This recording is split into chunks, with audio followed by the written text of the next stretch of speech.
Qui voudrait décider ce soir même? Ça suffit. J'en ai marre de la médiocrité. J'en ai marre du compromis. J'en ai marre du manque de rigueur. Je m'en fous, ou peu importe si je perds tous mes amis. J'ai décidé d'être excellent et je vais glorifier Dieu dans ma vie. Restez avec nous dans Jouissez de votre vie.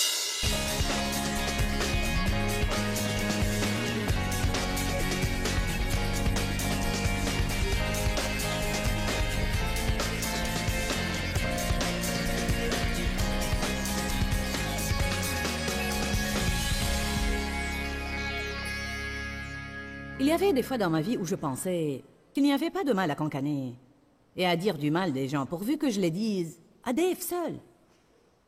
Je vous dis franchement, je prêchais et je pensais, je raconte ça à Dave. Allez, ne restez pas là à faire les innocents. Ou bien je murmurais et je me plaignais de choses concernant l'Église.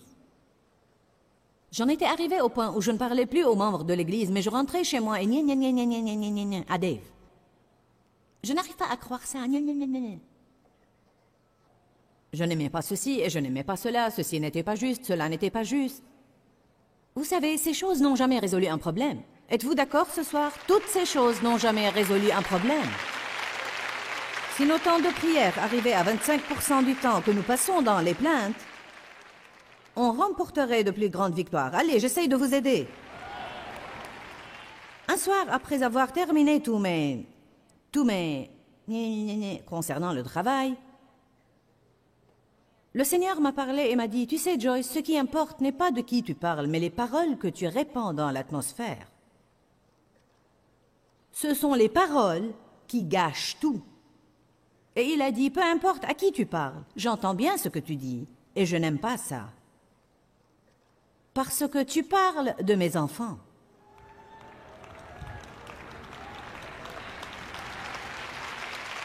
Vous n'êtes pas enthousiasmé, mais vous applaudissez au moins.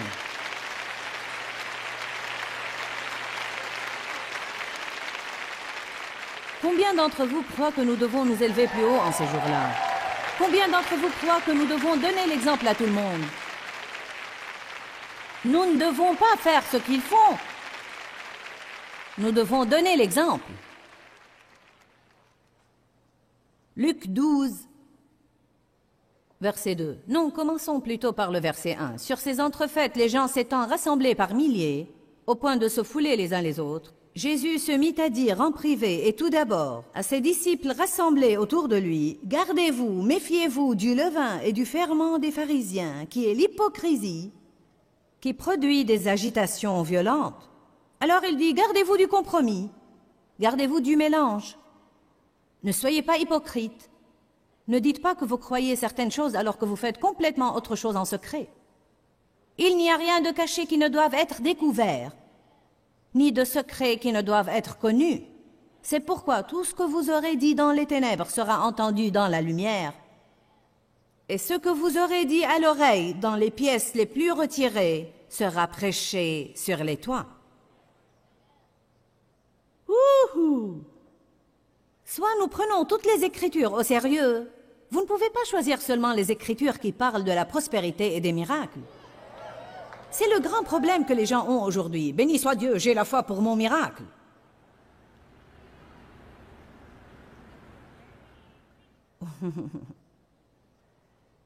Ou bien, oui, Dieu nous pardonne nos péchés, oui, nous pouvons nous repentir. Mais vous ne pouvez pas pécher exprès en pensant « je peux me repentir plus tard ».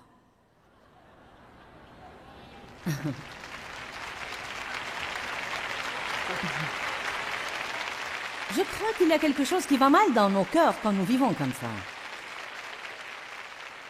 Oh Jésus. Je répète, je crois que ce sont les petites choses. Je vais vous dire quelque chose. Je crois que tout ce que nous faisons en secret est beaucoup plus important pour Dieu que ce que nous faisons à l'Église. Parce que vous savez que nous allons tous agir décemment quand nous sortons ensemble. Et nous allons essayer d'impressionner les autres et d'impressionner nos amis spirituels. Mais ce qui importe, c'est comment je parle à mon mari, comment je traite mes enfants, comment je m'occupe de ma maison. Est-ce que j'essaye de cacher des choses quand mes amis viennent me visiter? Je ne sais pas si vous vous éventez parce que je vous lance des flèches enflammées ou... Alors je dis toujours aux gens, si vous n'avez pas besoin de ça, je vais me le prêcher à moi-même et à toutes ces merveilleuses personnes assises devant leur télé. Il y a maintenant des millions de personnes qui nous regardent partout dans le monde. Et je vous dis de nouveau que les petites choses sont très importantes. Pour cela, je vous prie et je vous supplie dans le nom de Jésus-Christ de commencer simplement à vivre selon vos consciences éclairées et d'arrêter de faire des compromis dans votre vie.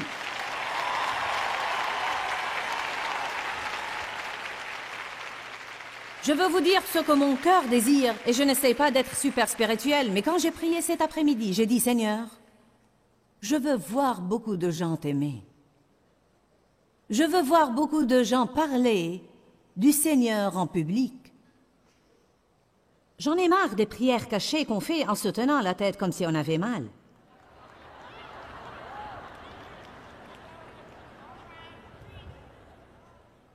Où est le mal à prier les yeux baissés avant de manger? Vous n'avez pas à prier à haute voix pendant 10 minutes avant de manger et de vous faire passer pour des idiots. Mais nous ne devons vraiment pas prétendre non plus. Si vous allez prier avant de manger, alors faites-le, quelles que soient les personnes avec qui vous êtes. Ne priez pas avant de manger quand vous êtes avec des croyants, et puis vous renoncez à le faire quand vous êtes avec des collègues au travail. Je ne veux pas les embarrasser. Ça leur serait complètement égal s'ils vous embarrassaient.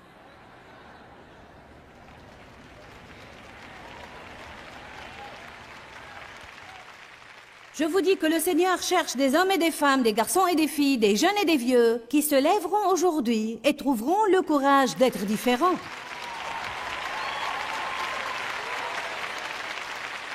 Ce que l'œil n'a point vu, ce que l'oreille n'a point entendu, ce qui n'est point monté au cœur de l'homme, tout ce que Dieu a préparé et mis de côté pour ceux qui l'aiment vraiment,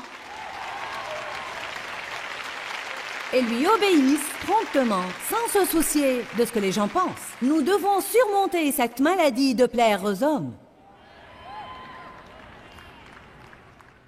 Je me sens horrifiée quand je me souviens des compromis que j'ai faits, même en tant que chrétienne, pour faire partie de certains groupes de personnes dans mon Église, et pour être acceptée. Surtout quand je me souviens de la façon dont ils m'ont traité et comment ils ont agi quand Dieu a touché ma vie dans les années 70 et quand je voulais vraiment marcher avec lui. Laissez-moi vous dire quelque chose. Ceux qui vous aiment et sont vraiment vos amis vous aideront à vous élever plus haut et ne seront pas jaloux de vous quand Dieu essaye d'agir dans votre vie.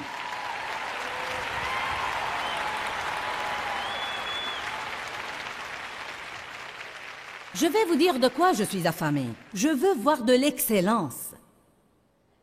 Je suis affamée de voir des personnes qui marchent dans l'intégrité et des personnes qui disent la vérité. J'en ai marre des personnes qui me mentent tout le temps. Je vous ai dit qui me mentent. Les gens mentent. Ils vous regardent droit dans les yeux et vous mentent. Comment pouvez-vous faire confiance à un menteur? Nous devons dire la vérité. Je ne sais pas si vous le savez ou non, mais l'Apocalypse dit que tous les menteurs vont être jetés dans les temps ardents de feu. Bien, et la grâce? Oui, le Seigneur est miséricordieux, et il est bon, et il nous pardonne nos péchés. Mais il y a quelque chose qui va mal chez la personne qui commet des péchés exprès, tout en croyant que la grâce de Dieu va la couvrir. Nous avons un problème dans nos cœurs quand nous faisons ça. Vous savez pourquoi? Parce que 1 Jean chapitre 3, verset 9, dit que quand une personne est vraiment née de nouveau, la graine, la semence de Dieu, vient vivre en elle et elle ne peut pas habituellement et intentionnellement pratiquer le péché. Parce qu'elle a une nouvelle nature. Quand vous êtes né de nouveau, vous recevez une nouvelle nature. Non seulement vous allez à l'église et vous mettez des autocollants, mais aussi vous recevez une nouvelle nature. La nature de Dieu vient habiter à l'intérieur de vous et vous ne voudrez plus agir n'importe comment.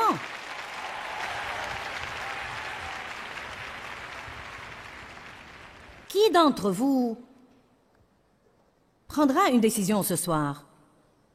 Qui voudrait décider ce soir même? Ça suffit, j'en ai marre de la médiocrité, j'en ai marre du compromis, j'en ai marre du manque de rigueur, je m'en fous ou peu importe si je perds tous mes amis, j'ai décidé d'être excellent et je vais glorifier Dieu dans ma vie.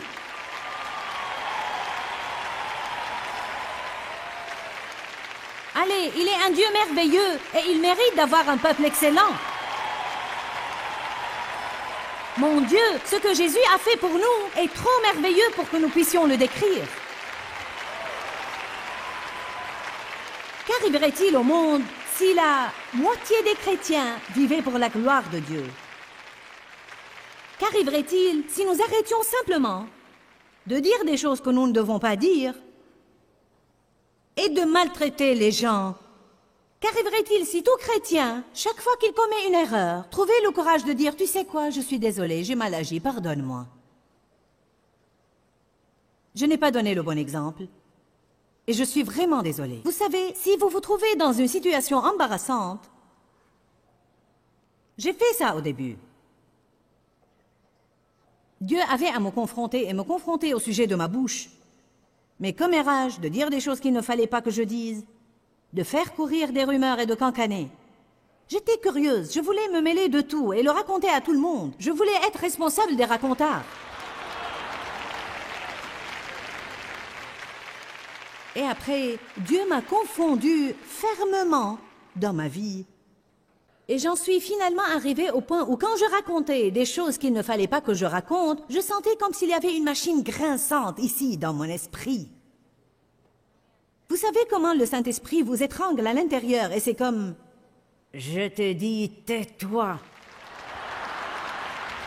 Car vous avez dit à Dieu que vous vouliez que sa volonté soit faite dans votre vie.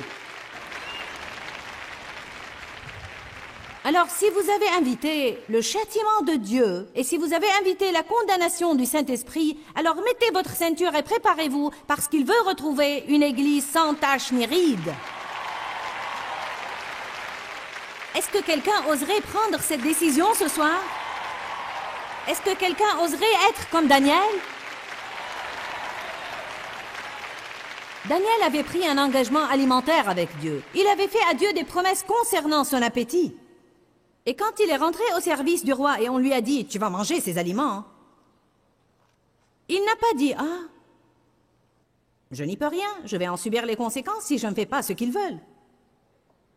Alors il a pris un risque et a demandé la permission de manger seulement ces végétaux et les aliments qu'il s'était engagé à manger. Et il a dit « Je vais vous prouver que mon Dieu va me garder plus sain que tous les autres ». Ne croyez-vous pas qu'il y avait certainement des personnes qui parlaient de lui « Oh, Daniel veut toujours faire le saint ». Daniel s'était engagé auprès de Dieu de prier 3 fois par jour en gardant les fenêtres ouvertes. Un édit royal a été publié portant que quiconque priera à quelque dieu excepté au roi sera jeté dans la fosse aux lions. Et la Bible dit que Daniel est rentré dans sa chambre comme il le faisait auparavant. Il a ouvert les fenêtres comme il avait l'habitude de faire, puis il s'est mis à genoux et il a prié. Il n'a même pas gardé les fenêtres fermées pour qu'on ne l'entende pas. Il les a ouvertes. Et il a dit, je fais une promesse à Dieu, jetez-moi là où vous voulez, mais je vais rester fidèle à Dieu. Il a été jeté dans la fosse aux lions. Et nous connaissons tous l'histoire. Il y avait quelqu'un d'autre avec lui. Amen. Shadrach, Meshach et Abednego ont été jetés dans la fournaise ardente, mais il y avait un 4e homme avec eux dans la fournaise, et à leur sortie, l'odeur du feu ne les avait pas atteints.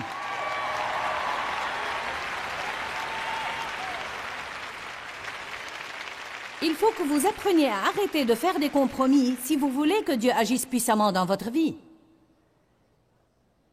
Dieu m'a confronté plusieurs fois, de telle sorte que j'en suis arrivée au point où je m'arrêtais au milieu des phrases, tellement je me sentais confondue à l'intérieur de moi-même et je disais « excusez-moi, mais je ne suis pas censée parler de ça. Dieu me confond et je dois me taire. » Désolée.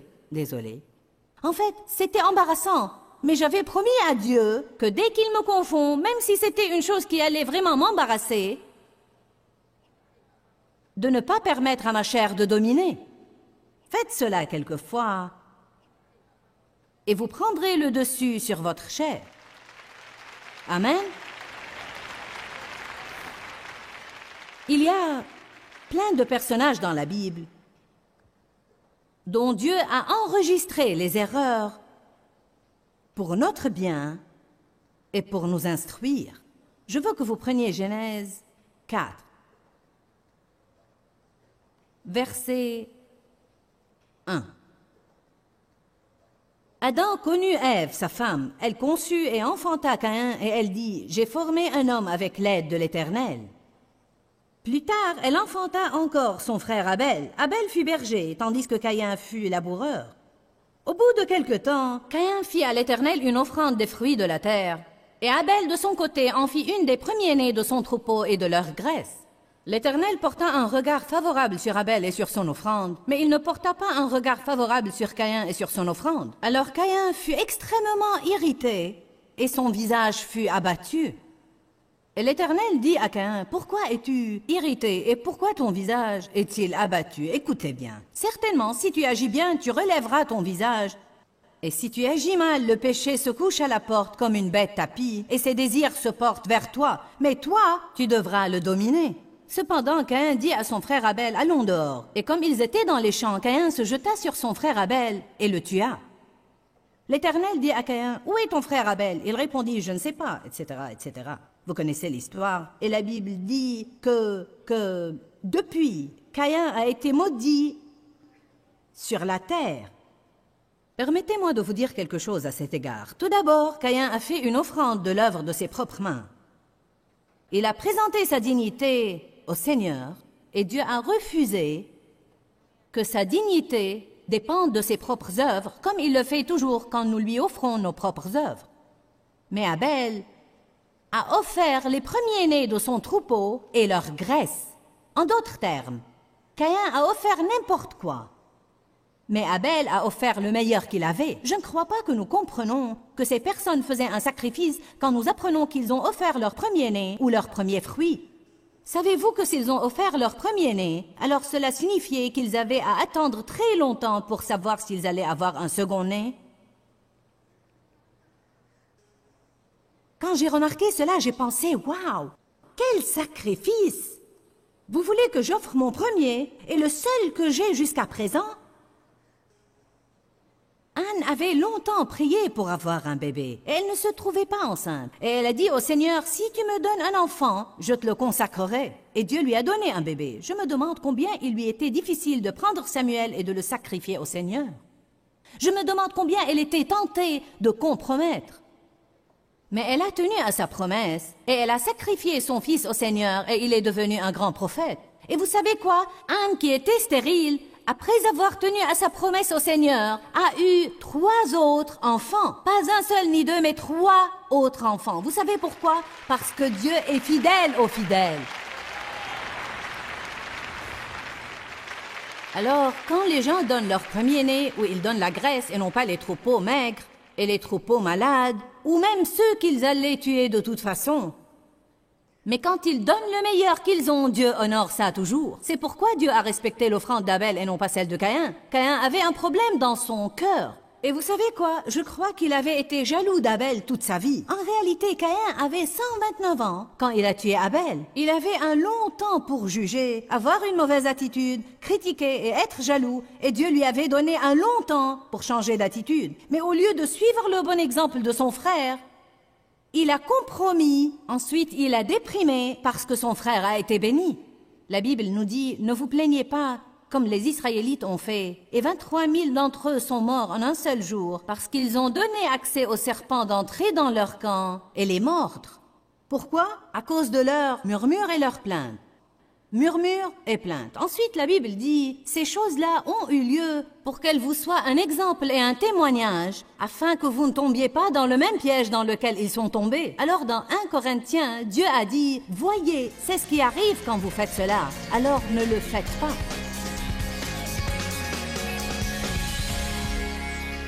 Je crois qu'une des choses dont chacun d'entre nous doit se rappeler tous les jours de notre vie est que nous ne devons pas compromettre et que nous devons faire attention aux petites choses dans notre vie. Je crois vraiment que la façon dont la personne voit les petites choses en dit long sur son caractère. Si nous croyons que nous pouvons ignorer les petites choses sans en subir les conséquences, alors je crois que ça montre que nous ne sommes pas diligents. Je veux vous encourager aujourd'hui à faire attention aux petites choses, aux attitudes qui sont fausses, aux pensées qui sont peut-être fausses, aux choses que vous dites aux gens et qui pourraient blesser leurs sentiments, même les petits amertumes et ressentiments qui pénètrent dans nos cœurs et nous pensons « ce n'est pas grave, cette personne a vraiment blessé mes sentiments et elle me maltraite alors, j'ai le droit de me mettre en colère contre elle ». Je vais vous dire quelque chose, plus nous cherchons à vivre dans la sainteté et plus nous sommes prêts à faire tout pour faire plaisir au Seigneur, plus nous serons heureux plus nous aurons la paix et plus le Seigneur pourra nous bénir dans notre vie. Quand, Seigneur, quand? Dans ce livret, Joyce Meyer vous apprend à faire confiance au temps de Dieu. Pour obtenir ce livret gratuitement, écrivez-nous à Joyce Meyer, boîte postale 40095-6300, Larnaca, Chypre. Ou bien visitez notre site web www.joycemeyer.org/fr.